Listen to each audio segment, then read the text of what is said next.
So, Baratunde Rafiq Thurston, it is such a joy and a pleasure to have you joining us here on Preamble. You have just a spectacular background, and as we jump into stuff, we'll talk a little bit more about that.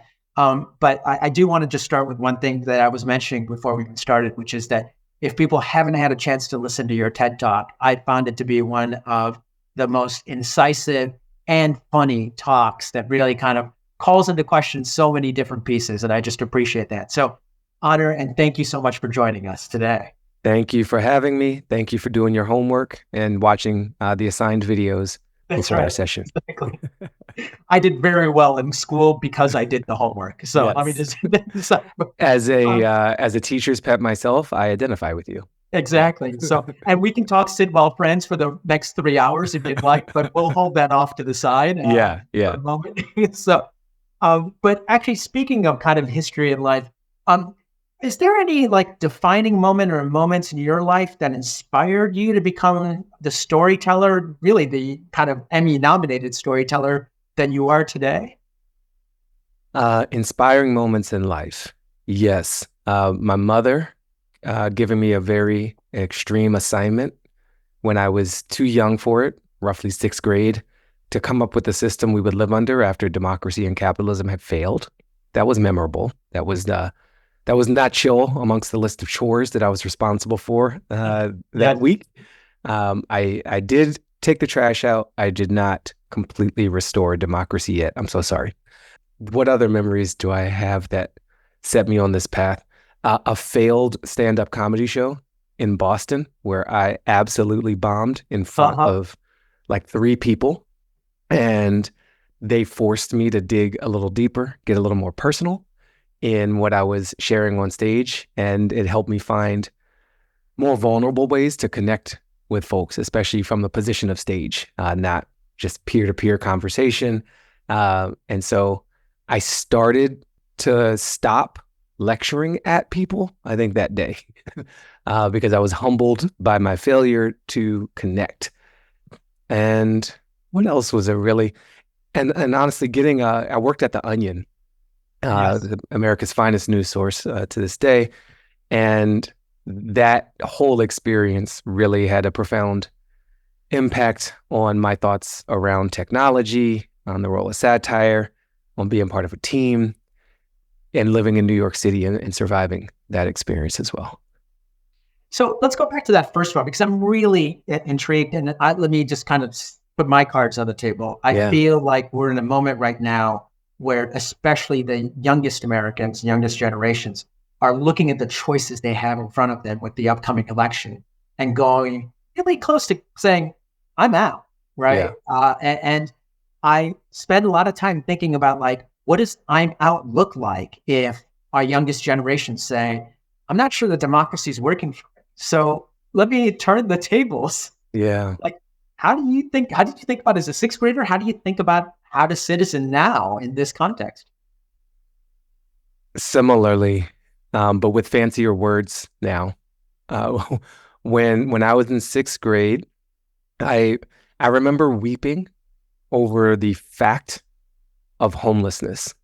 Right? People living on the streets, people with jobs who couldn't afford food. I worked a soup kitchen basically every week of my young childhood with my mother. After school, we'd ride around in this wagon called McKenna's Wagon in DC, or work at a place called Martha's Table, taking extra food from my grade school there, and being in conversation with folks and realizing, we're the same. I just have a roof and a door between me and the world every night, but there's no capability difference. There is like a compassion difference, and I think there's a sanity difference. Yeah. And it wasn't just the fact of people being unhoused, it was the fact that there was also housing available. And so to me, it was like, why aren't we connecting these dots? And I think as an adult, my question is essentially the same. Why aren't we connecting these dots? Why aren't we taking care of ourselves? Why are we allowing preventable suffering? We don't control everything. No individual controls very much of the whole world, but together we control a lot. And if you are someone who is frustrated by these electoral choices, that is a very sane response. We got over 300 million people. I've met a good number of them. There are very qualified folks who I look forward to being upset with as president, right? I look forward to being disappointed in them, knowing that they're trying, knowing that they're surrounding themselves with good people, knowing that they see it as a service and are not overstaying their welcome in service. And so the outcome of this system is really, it leaves a lot to be desired. It could be better. And so I just want to acknowledge I'm frustrated. I'm not like stoked about these choices. I'm also operating within the realm of them, and I'm going to make my choices within that system. And I'm going to continue to try to envision, imagine, and help propel us toward a system that is better and doesn't leave us feeling uninspired or underserved or overlooked. Now, it's really interesting. I was hearing just a month ago, Wabanaki, a teacher, elder, talking at my church about how is it that all of us live in a country and in the nation where none of us would ever choose the situation that we're in right now as an individual. And yet, as 340 million people, that is what we have, right? I'm just hearing that same kind of tone and language and what you're saying. Was this all a catalyst or an incentive to start How to Citizen, or did that emanate from a different source? I mean, it's certainly all things emanate from my mother, ultimately. May she rest in peace and power and joy. The inspiration for How to Citizen more directly came out of a frustration with news and the story that we tell ourselves about ourselves and what we're capable of and who we are. And we have this funhouse mirror version of ourselves where we're lazy, we're unengaged, we're totally divided. And we are in part all those things. We all contain all of that, but we contain a lot more. And I had been seeing a different story play out of people who were taking a real active role in shaping their communities and just wanted to tell that story. There's another deeper inspiration, which is many of us hadn't been invited in to participate. I think that comes back to this election moment where, there are very excited people on both sides in deep corners. And there are a lot of folks settling closer to the middle. We're asked to do very little in the face of extraordinary challenges and extraordinary opportunities. We're asked to shop, and we're asked to vote. And those are both pretty transactional, the way we experience them. Folks come around every cycle. There's a sales cycle for both of them. There's marketing pitches. There's commercials and advertising, sales and marketing divisions. And the practice of democracy is that it's a practice. It's a practice of how we live together. And living encompasses so much more than financial and electoral transactions. And so what can we do, whether we have documentation or not, to citizen and to reclaim that language and reclaim the story of who we are by inviting multiple levels of participation to establish what democracy really is, which is a set of acts, not a possession. Tell me, that is a very comprehensive kind of almost hypothesis, right? Yeah. Went into the conversations that you've now started to have.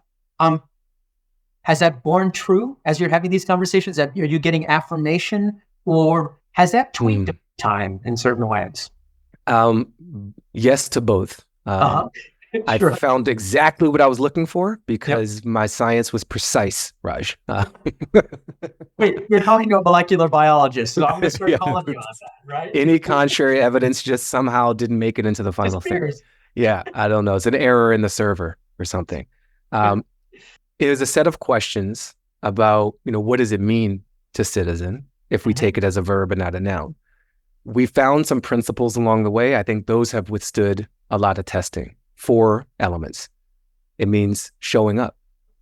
a bias toward participation and action. It means understanding power, being fluent in the language of power, not fearful of it, and understanding it's not zero sum. It means committing to the collective, not just individual self, that we see ourselves as part of something greater than just ourselves and just our families even. And it means investing in relationships with ourselves, with others, and with the planet. That has remained consistent. Some of the evolution, though, is we started getting into questions of culture, which is not where we started. And I have a bias toward, to quote Elizabeth Warrenism, like big structural change.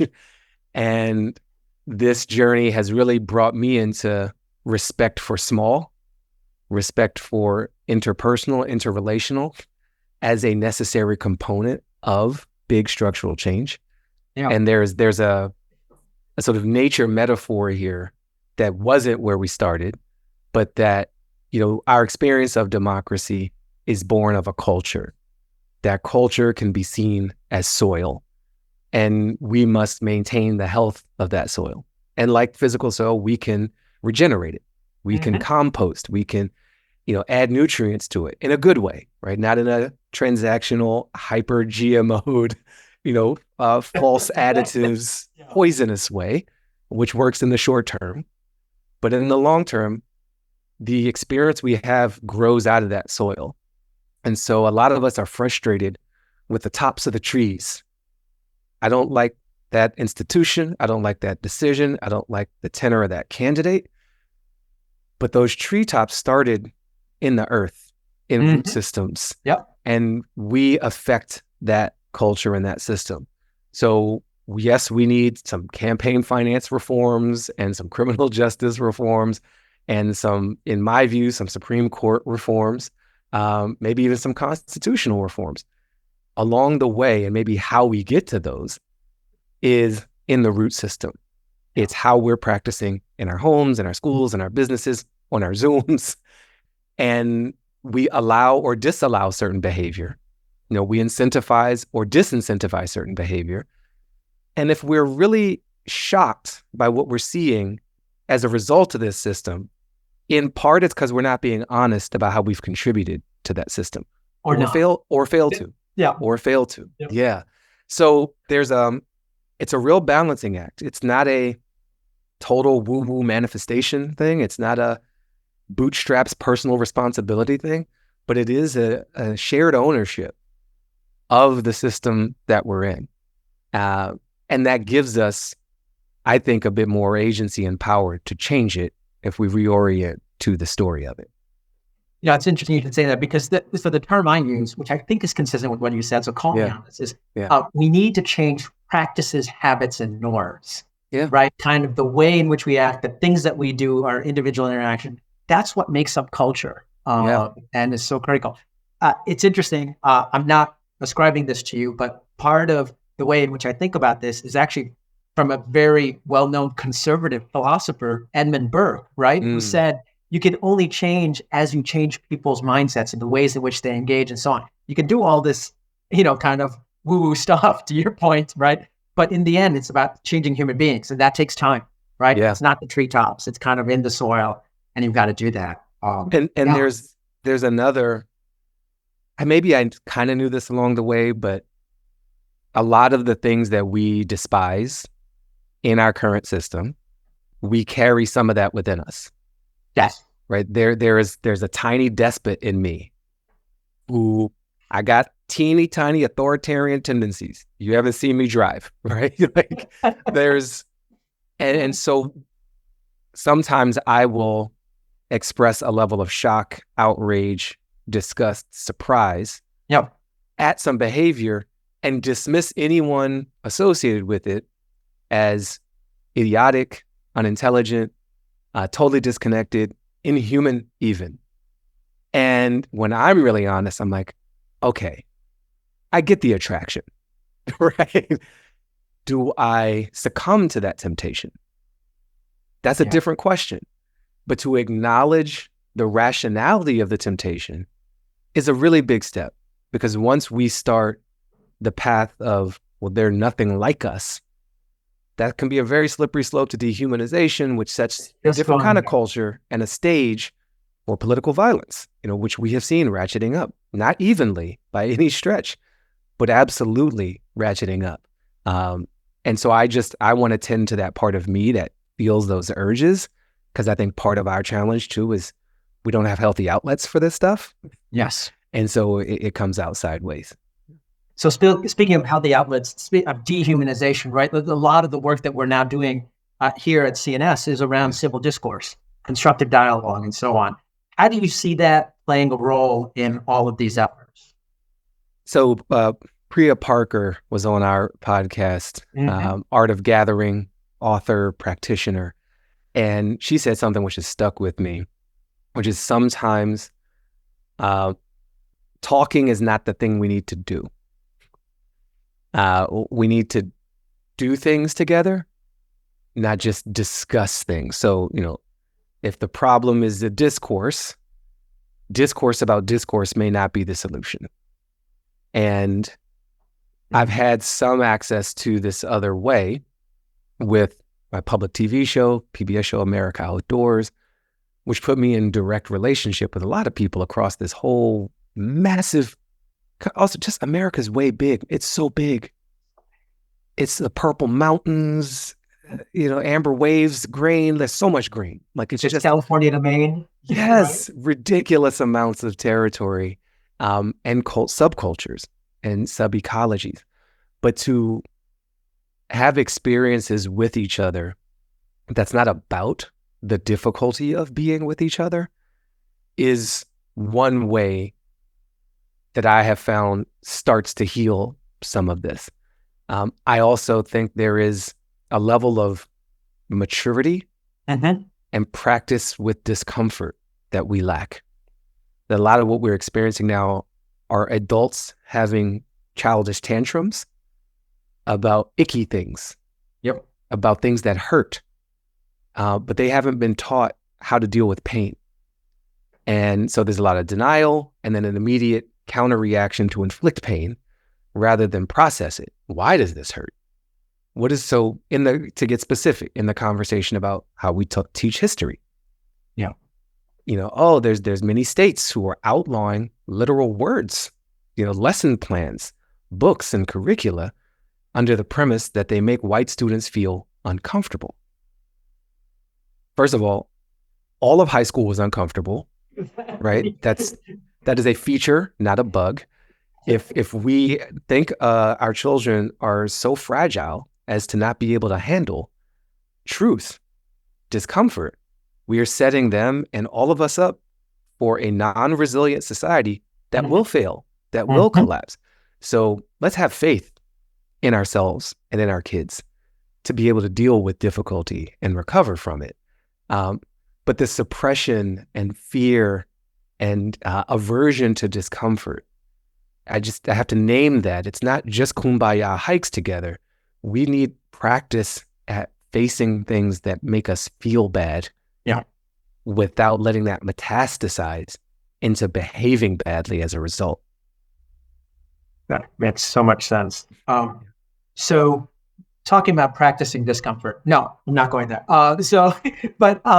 We've come to the end of our time. We, at the end of these interviews, do what we call a rapid fire question round. I've got 3 questions, and just kind of tell me what comes to the top of your mind, kind of as an answer to each one of these. So tell me the first thing that comes to mind for the following question. Are you optimistic about our democracy? Why or why not?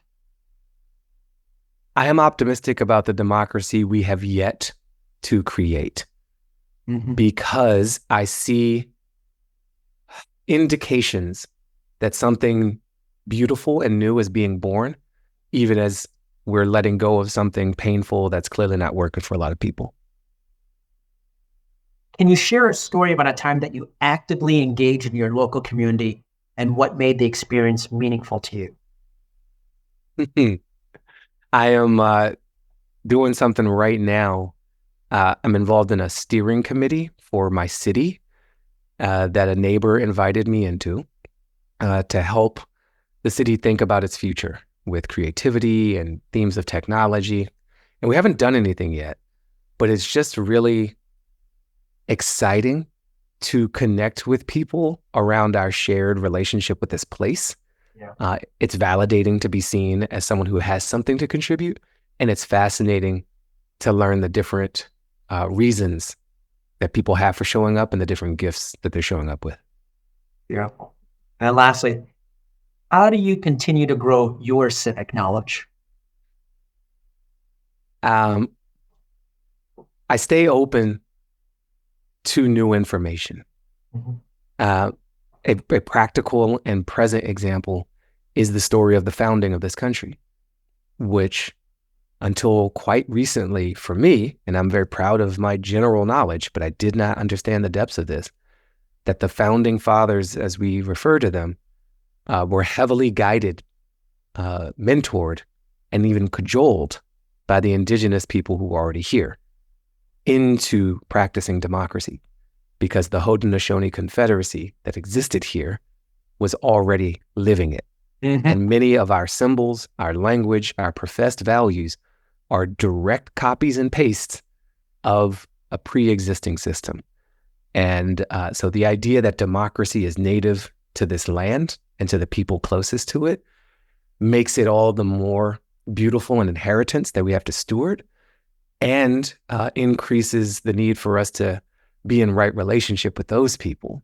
Our nation of laws that has violated every treaty with this several nations that have already been here is something we cannot move forward healthily, in a good way, without correcting that. And I just think that's a beautiful invitation and opportunity for us all. The idea that these concepts have been in our soil for not decades, but centuries. Yes. I think should give us hope, right? To our earlier conversation. It does. And part of that reason is like, there's a fear of updating historical narratives because we lose something, right? We lose innocence, we lose moral high ground. In this case, and I think in all cases, if we are open to it, but especially in this case, we're gaining something. Like, we're gaining legitimacy. Yeah. What made it American democracy were the original Americans, right? The people who welcomed the settlers with corn and a practice of democracy. And it wasn't, what we implemented wasn't exactly what they had, right? We left off the rights of women, right? We left off the role of nature, and we adapted to a different circumstance for some good reasons. So it wasn't perfect, but it was better. And it was so much better that Ben Franklin wrote about it, with glorious praise, and imbued it into the Constitution and the Declaration of Independence. So that for us to be willing to claim that, to be originalists in an historical sense, that's right. I mean, that's the originalism. Yeah. From the original peoples. So that gives me hope, even as we are for sure guaranteed really tough times. We will experience more pain. That is not avoidable, but how we process that pain and what we build, in the face of it, that's our choice. Yeah. All right, Tunde Thurston, it's been an honor and a pleasure to have you. So thank you very much for participating.